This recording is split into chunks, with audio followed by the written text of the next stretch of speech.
হয়েছে এখানে সামাজিক সংস্থা স্পন্দনের উদ্যোগে আজকের এই কার্যক্রম ওনাদেরকে ধন্যবাদ জানাই। একটা সুন্দর নাটকের মধ্যে দিয়ে আজকের অনুষ্ঠান শুরু হয়েছে, কিন্তু একটা যে কথা না বললেই না হয়, আমাদের রাজ্যের পরিসংখ্যান বলছে দীর্ঘ এই 20 বছর কন্টিনিউ বেড়ে চলছে। কিন্তু আমরা গত বছর আমাদের সরকারি যে হোমটা রয়েছে যেখানে চিকিৎসা হয় নরসিংগড়ে, সেখানে গত বছর প্রায় অ্যাডমিট হয়েছে আমাদের 1300 লোক। এবার এটা আরও বৃদ্ধি হয়েছে, তো ক্রমশ বেড়ে চলছে।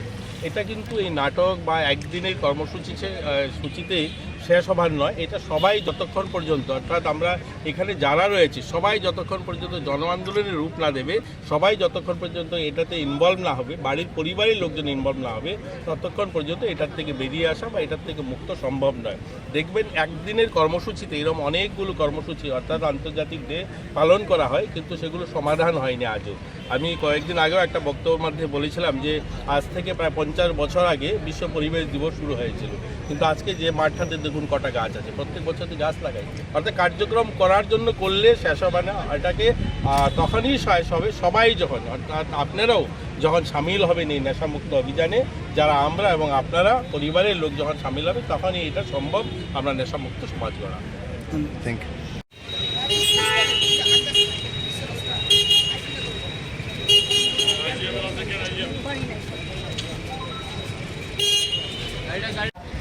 The mission of our organization is to sensitize people and aware the mass regarding burning issues, especially health and environment related deadly issue, which is DG